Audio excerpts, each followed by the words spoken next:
Another thing that I've heard people take is sometimes some kind of blood thinner, whether that is, they'll take aspirin before they go up the mountain, or they'll have some kind of anti-clotting agent or injection, like a heparin injection. Would you advise taking some kind of blood thinner before you go, or would you say that that might be risky because if you do cut yourself, then you can't stop the bleeding, or it's more difficult to stop the bleeding? What's your kind of advice on that?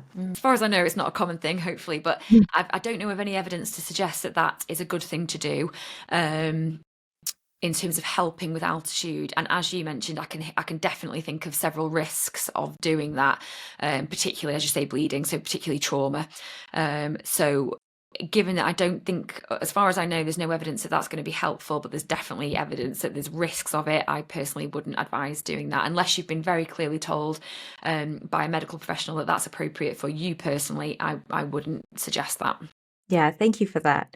Because I think sometimes people equate going up a mountain to being on a plane sometimes. And one of the risks of being on a plane is that you're sitting down for a long time. So you've got a higher chance of getting a blood clot. So that's why people are more likely to take an aspirin or some other kind of blood thinner. So it's important to note that they're two different situations. So just to keep that in mind and also get the advice that you need from your healthcare professional.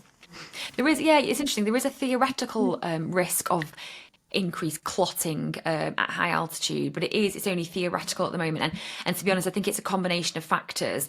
I don't think it's all to do with the high altitude itself. It's a lot to do with the fact that often if people go to high altitude, they're not looking after themselves in terms of staying hydrated.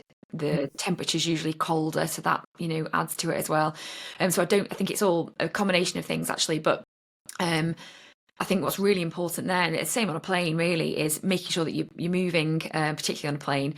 You don't sit down the whole time, and on a plane and at high altitude, just making sure you're well hydrated. I think doing things naturally like that is beneficial.